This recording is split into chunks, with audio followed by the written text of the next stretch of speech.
responsable de la commission IRM de l'AFPPE. Je travaille au CHU de Strasbourg où j'ai exercé au sein de l'équipe d'IRM durant 14 ans. Après un retour à l'école, j'ai obtenu un poste d'ingénieur et je gère aujourd'hui le système d'information du pôle d'imagerie et apporte toujours mon expertise au niveau de l'IRM.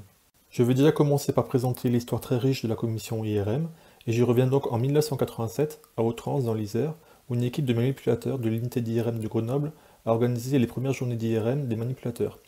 Dénomination initiale de cette manifestation, qui rassemblait déjà une centaine de participants, ont suivi ensuite Luchon, proche de Toulouse, puis Sangatte près de Lille en 1989. À l'initiative de l'équipe organisatrice de Toulouse, une association a été créée en 1989 avec pour président Jean-Claude Trouy. Celle-ci était destinée à faciliter l'organisation des futures journées et était dénommée Association de développement et promotion des journées d'IRM.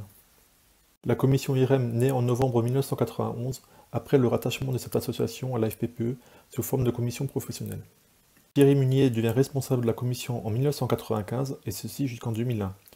Daniel Vetter devint alors responsable de la commission, secondé par Pierre Montenot de Dijon pour la trésorerie et ceci jusqu'en 2016, puis Virginie Delettre également de Dijon jusqu'en 2017. La commission sort des frontières françaises et est composée par Patrick Kassler qui travaille au Luxembourg, Pascal Chalande de Genève, Thomas Génix, Daniel Vetter est toujours présent, et je suis secondé par Patricia Dorer, également du CHU de Strasbourg, qui assure la trésorerie. L'intérêt des manipulateurs pour les journées francophones d'IRM n'a cessé de croître durant les années, et nous sommes passés de petites salles avec une centaine de participants à des grands palais des congrès réunissant plus de 1200 personnes. Je vais maintenant présenter nos missions. Nous participons toujours à l'organisation des journées francophones d'IRM, et aidons les équipes organisatrices pour gérer la trésorerie ou encore utiliser notre réseau s'il y a nécessité de trouver des communications. Nous répondons également aux questions des adhérents de la FPPE. En général, ce sont des questions plutôt de sécurité, de protection des travailleurs, et plus rarement des demandes un peu plus techniques.